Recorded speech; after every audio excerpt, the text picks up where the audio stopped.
Good morning, everyone. I think we're ready to get started.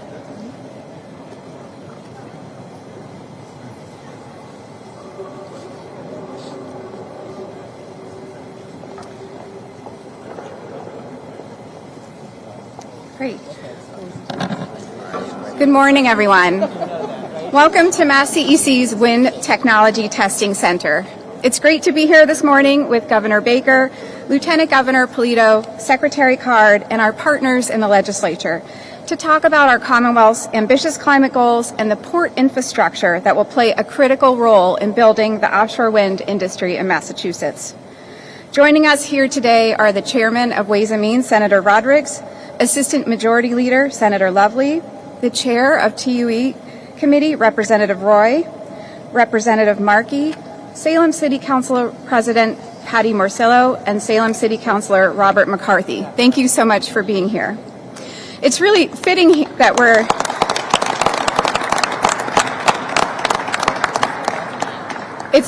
we're here today at the Wind Technology Testing Center for this announcement. This was one of the state's first investments in infrastructure to support the wind industry. This facility is one of only 6 or 7 in the world that can test commercial-scale wind blades for endurance. You can imagine that this is one of the first stops on an offshore wind project's life cycle, and another critical stop is the construction of an offshore wind project. And we have facilities to support that too in our New Bedford Marine Commerce Terminal, the first port in the country that was purpose-built for offshore wind. It's because of belief, vision, and that typical Massachusetts innovative spirit that both are located here in the Commonwealth. We're glad to have you visit us here today. Now, it's my pleasure to introduce someone who has championed innovation and clean energy over the last 8 years. Please welcome Governor Baker.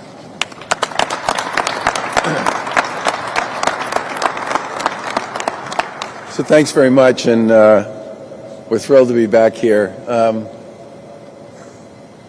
I am always amazed at the size and the breadth of this particular industry when I come to visit this site. Today we're going to announce $180 million worth of awards associated with the port infrastructure development projects that have been going on here in the Commonwealth for the better part of the past 8 years. I want to thank our colleagues from the legislature for their continued support for this development. It will make an enormous difference in terms of the Commonwealth's position to be a successful player in this burgeoning industry as we go forward. There are currently 4 projects, 3 of which have been bid, 1 of which will be bid shortly, that have the potential to generate enough electricity to power 25% of the homes in Massachusetts. And in addition to that, we also have a very significant, again, project that we did in conjunction with the legislature, hydro project coming down from Canada through the state of Maine, which has a few issues to be resolved, but seems to be moving in the right direction.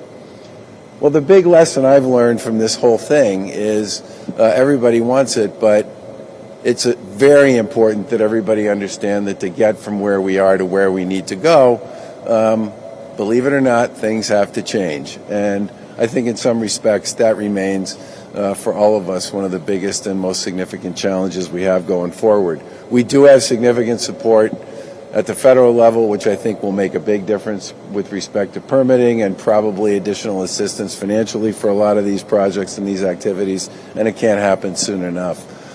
I also want to mention a couple of other things we've worked on with our colleagues in the legislature around climate generally that are important. Here in Massachusetts, we remain the only state in the country that I'm aware of that's created a joint partnership between state and municipal government around municipal vulnerability planning and mitigation strategies.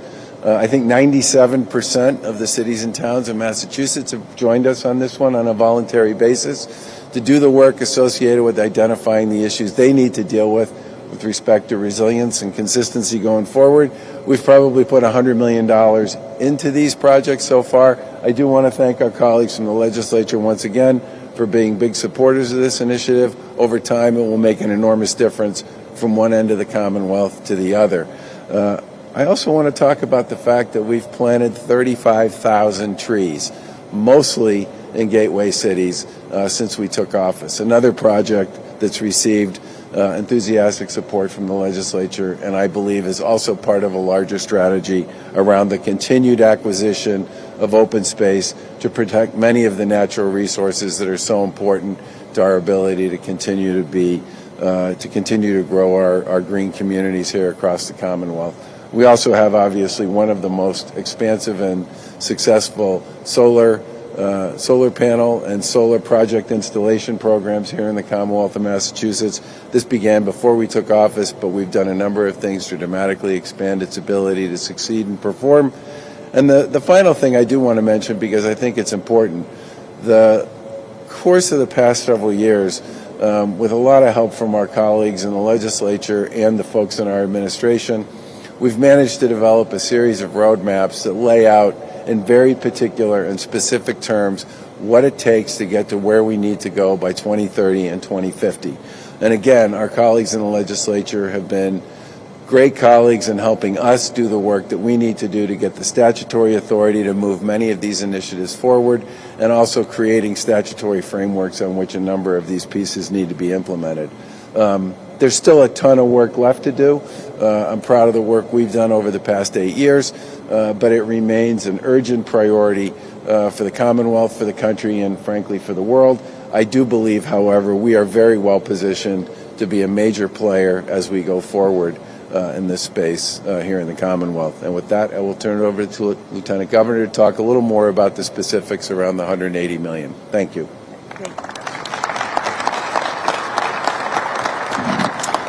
Good morning. It's great to be back here. It is an incredible area of the Boston port, and to be in this facility really brings home the work and effort that we've been focused on as a Commonwealth around clean energy transition and moving toward our clean energy future. And I want to thank Governor Baker for his incredible leadership in this area.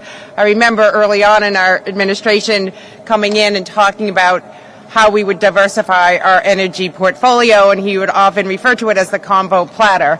And here we are today with a more enhanced version of that, and it took a lot of effort and collaboration and partnership with our legislative leaders to see this point in time come.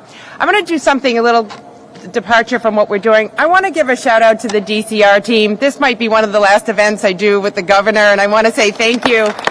Can you please stand? Two of you please stand. Yes.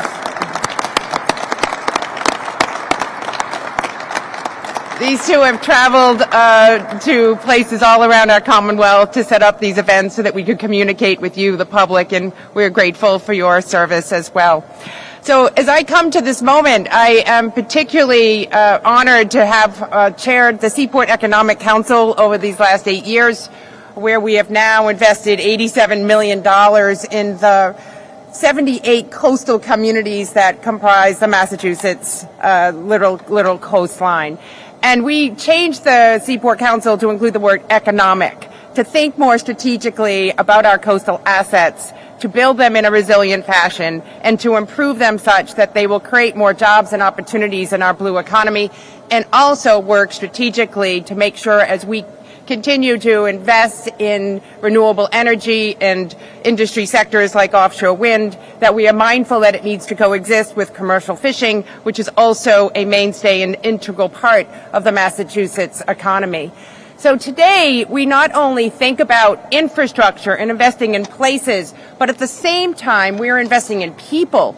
You know, for us to be leading and being the first in the nation to establish commercial offshore wind means that not only are we making investments like the one we are announcing today, but we are investing in people, in the skills that they need for the jobs that literally didn't exist when we were taking office 8 years ago. And now we're putting into place curriculum with partners like UMass Dartmouth and Mass Maritime and Bridgewater State and our community colleges, creating this pipeline of talent through credentials and skills program so that literally we are ready to help build and construct and deploy the assets into the ocean waters to erect the wind farms that will soon come and be able to diversify that energy mix that the governor prioritized for our administration. These are hundreds of thousands of jobs. I know this is critically important to our legislature as well. These are great opportunities, not only for people who are coming through our schools, but for many that are coming from around the world to want to be part of this experience. So that is also part of what we are celebrating today, including the $180 million in funding that will include updating and improving the New Bedford Marine Commerce Terminal, which we always think of the Port of New Bedford as a commercial fishing mecca in the world, but now will also be staging the construction of the wind turbines and the whole wind farm from facilities like that. But it certainly can't look and feel the way it has for years in our past. It needs to be upgraded and changed.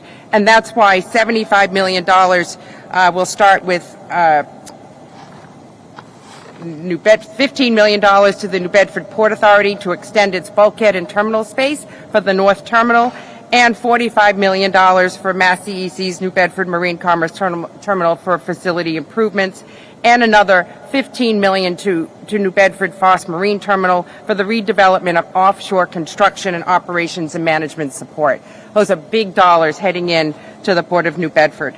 In addition to that, we also are investing in the northern part of our Commonwealth, as the waters there will be home to perhaps wind farms that won't be anchored into the ocean floor, but could float and be part of an experience for the development there, and $75 million to the Crowley Maritime to convert a vacant industrial port in Salem will be built for that kind of purpose. $25 million to Prysmian Group for the construction of an offshore wind marine high voltage manufacturing facility and terminal at Brayton Point in Somerset. $360,000 to Gladding Hearn Shipbuilding for shipyard upgrades to enable the Somerset facility to fabricate and repair aluminum high-speed crew transfer vessels to Vineyard and Mayflower Wind. This is a long-time family business here in Massachusetts that is part of this success story. It's great to see them in this mix. And then finally, as part of this $180 million, $4.6 million to the Shoreline Marine Terminal for their build-out of marine terminals for new berthing space, bulkheads, lift piers for offshore wind crew transfer and other vessels. This is all new infrastructure, transfer crew vessels to create these in a way that will transfer the very people that we are skilling up to go out and do this important, complex, very difficult, and yes, risk-involved work we are very grateful for. But to all of our partners up and down the coastline of Massachusetts, from Salem to New Bedford to Somerset, it's going to be a very exciting future for our communities, for our Commonwealth, for our ratepayers who will be able to find and access energy that makes sense for them long into our future. And I want to thank this team, Secretary Beaton, Secretary Harides, as well as Secretary Card, for your leadership, along with Governor Baker and our team in the legislature, for seeing this day come. Congratulations to everyone. It is now my pleasure to turn it over to Secretary Card.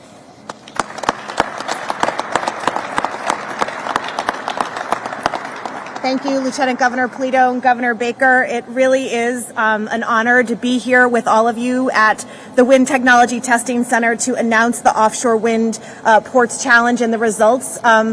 I'm going to admit that it's kind of nice to be at an offshore wind event inside for a change. We've had some blustery opportunities in Salem and New Bedford and other places over the course of the years, and this is just such a special place and really an important home to all of the work that we're doing here in Massachusetts. The $180 million that we are awarding today is just the latest of many efforts by the Baker-Polito Administration to further build the pathway to our net zero climate goal while creating jobs and growing local economies across the Commonwealth. The maritime port redevelopment and improvement projects that have been selected that we just heard from the Lieutenant Governor about will significantly impact the offshore wind sector, helping Massachusetts to secure 5,600 megawatts of offshore wind energy. As you all know, the 2050 decarbonization roadmap makes offshore wind a centerpiece of our approach to achieve net zero. While working to develop our offshore wind strategy, we emphasize program initiatives such as fisheries and wildlife studies. And we're really grateful to our partners at Coastal Zone Management and Division of Marine Fisheries and our fishing stakeholders who have guided us and have given us input all along the way, and we continue to really value their partnerships. We've looked at transmission studies, collection of offshore wind or ocean wind data, the assessment of ports and infrastructure, which we're here to talk about today.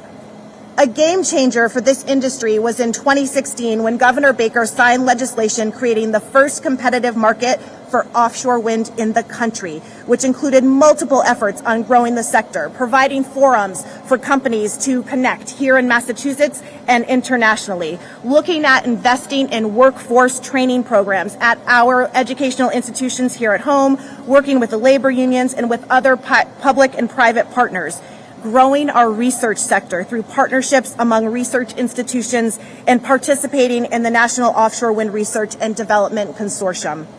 This is an important time for the industry, especially in Massachusetts, as we get ready to build the nation's first commercial-scale offshore wind project with Vineyard Wind.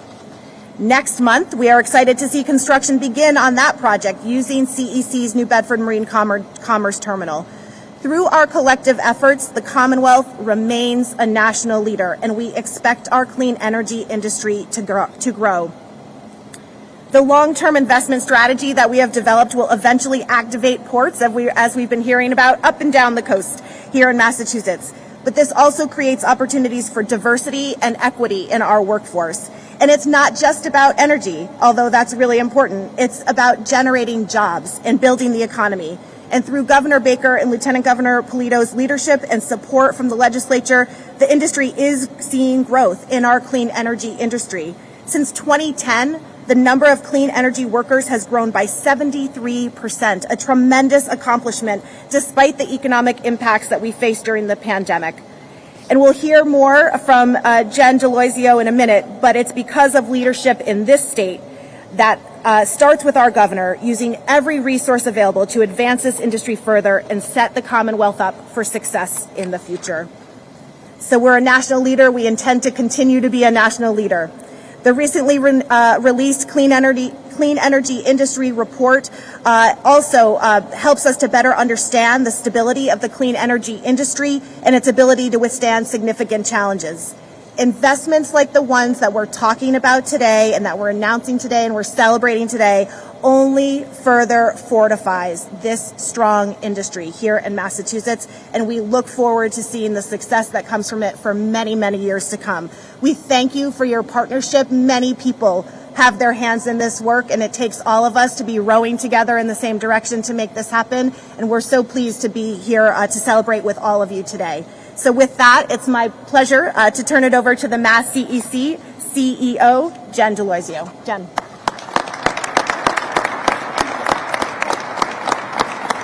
Thank you, Secretary Card, and thank you, Governor Baker and Lieutenant Governor Polito, for your remarks and really for your leadership on clean energy and climate issues.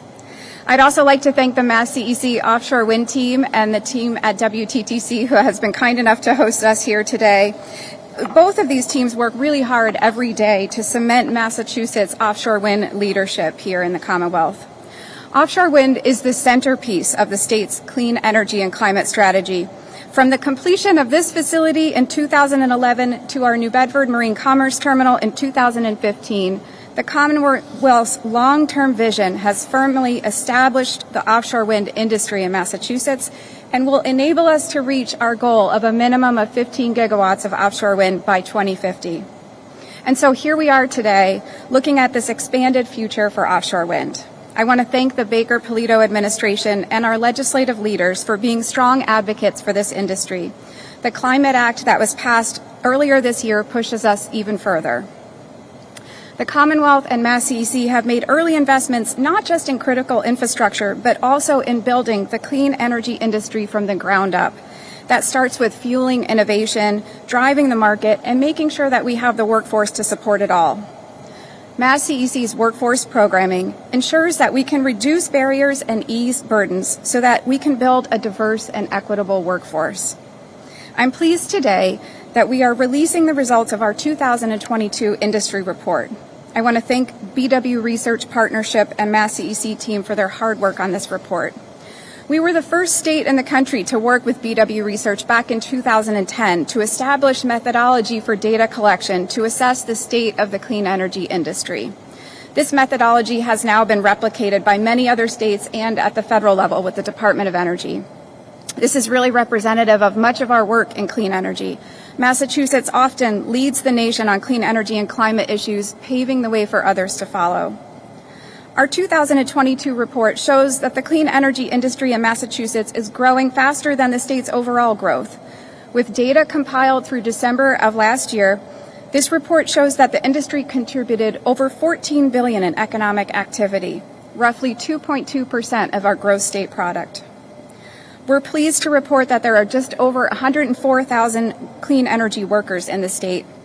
And as the Secretary mentioned, this industry has grown 73% since 2010. That's over 44,000 jobs that have been added, accounting for more than 14% of all net jobs created in the state during that same time period.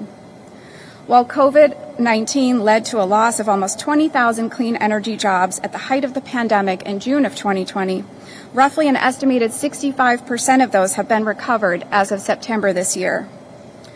Although the pandemic continues to have a lasting impact on the industry and the broader labor market, between the last year and this year's reports, clean energy businesses added over 3,000 jobs, a 3% increase.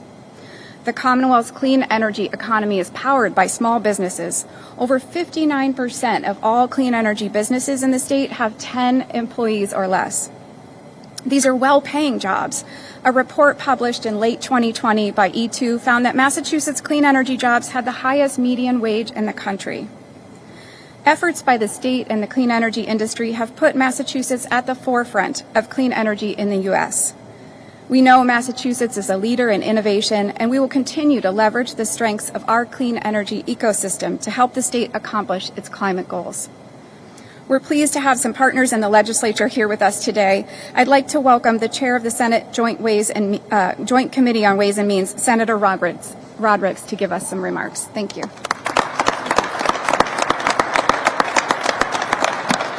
Thank you, Jen. Good morning, everyone. My message is very simple. It's a message of thanks and congratulations.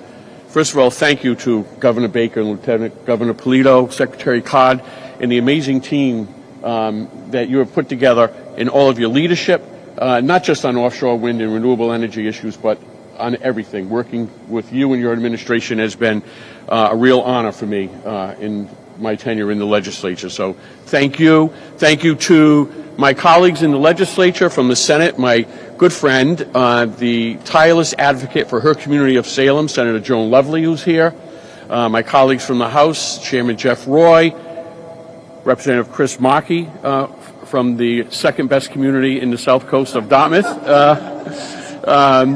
and I need to also give a shout out to a partner and a friend from the House that is a tireless advocate for both her community and for the offshore wind industry, who was not able to make it, Representative Pat Haddad. Representative Haddad and I both represent the community of Somerset, and we want to say now to turn to congratulations. Congratulations to the two recipients of these grants from Somerset. First, Prysmian. Prysmian is going to construct a 21st century, first-class, high-voltage cable manufacturing company on the site of Brayton Point, the former home of the largest coal-fired electric generator in New England. Now it's going to be center stage for clean and renewable energy. And also to Gladding Hearn Boatyard, Peter Duclos is here. Peter is the CEO, CFO, COO, chief cook and bottle washer of an amazing family business that is going to receive an award today so that they can make investments, so that they can provide and construct the crew transport vessels necessary to service this industry. So congratulations to all the recipients. Thank you again to all the partners that made this happen. And I am sure there will be more good news in the future as it comes to offshore wind. Thank you.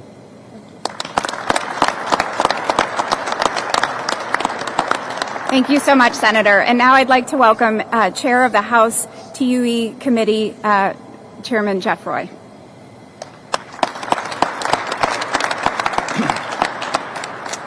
Well, thank you, Jen, and let me also begin by praising Governor Baker and Lieutenant Governor Polito for an absolute great partnership over the last 8 years. It's been a joy working with the both of you, and I'm sincerely believing that this announcement today and your work on offshore wind will be a lasting legacy for this administration.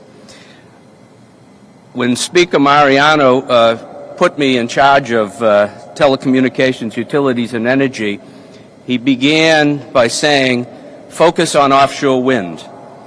And under his great leadership, the House followed up the passage of the 2021 Next Generation Roadmap Bill with a deep dive on the offshore wind industry in Massachusetts. We knew that offshore wind presents the Commonwealth with a large opportunity to produce substantial clean, local, and affordable energy. And with the industry set to boom across the nation, the Commonwealth was well positioned to be a key player. And it's going to spur millions of dollars of local economic activity and produce thousands of in-state jobs. And back in March of this year, Speaker Mariano and I penned an op-ed for the Boston Globe noting that offshore wind is the future for Massachusetts. Offshore wind energy can help us realize our emissions reductions goals, create thousands of good-paying jobs, and transform the state to a clean energy exporter. And rather than relying on energy imports, we knew that Massachusetts had to develop a source of affordable and abundant clean energy on our own shores, or rather off of it. But critical to realizing all these benefits is making proactive investments in the port infrastructure. And that was something that was central to the report that we did out of the TUE committee last fall, highlighting all that needed to do for our ports to be successful and to make Massachusetts the national leader in offshore wind manufacturing, construction, and maintenance. The ports and the surrounding communities, two of which were long burdened by dirty fossil fuel generation, could soon be national hubs of the clean energy economy. And in August, the legislature passed an act driving clean energy in offshore wind, a bill that's carefully calibrated to attract world-class manufacturing facilities, intensive workforce training initiatives, and the investment necessary to prepare our electric distribution grid for the energy needs of the future. And it makes real, much-needed revisions to ensure cost competitiveness, economic development, and environmental protections. And it also enacted a host of other important pieces across the offshore wind spectrum. And Governor, I can tell you, I'm so glad that you signed that bill. I remember reading the Ajita comment, and I said, "Still have it." But it was a great move, and I think it's really going to position Massachusetts to be the leader across the nation. And this is, I think, the third time we've been at this facility together, and I hope you will continue to come back and celebrate all of the success for the Commonwealth of Massachusetts. We know that Massachusetts has the largest technical potential for offshore wind development in the country, and our strong prevailing winds and shallow coastal waters allow for highly productive wind turbines that can be placed far offshore, like the Vineyard 107 that's right up above our head.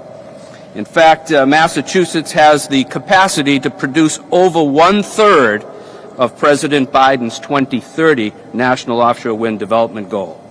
We've already seen the transformational potential, and we certainly see more. And Massachusetts has faced this generational opportunity to take control of its economic and energy future, and we met the moment by taking bold steps to make the state a national powerhouse in offshore wind energy and to do what is necessary to decarbonize our economy and create a cleaner future for everyone. So that's why I'm so thrilled to be here. I know there's a lot more to go. It's great to see my House colleagues and my Senate colleagues, Secretary Card, Jen Daloisio from MassCEC. With this team, the future is really bright for Massachusetts. And thank you all for being here today.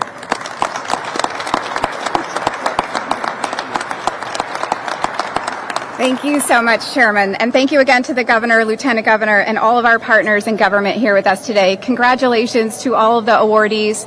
This concludes our formal part of the announcement, but we would like to invite all of the awardees up for a photo.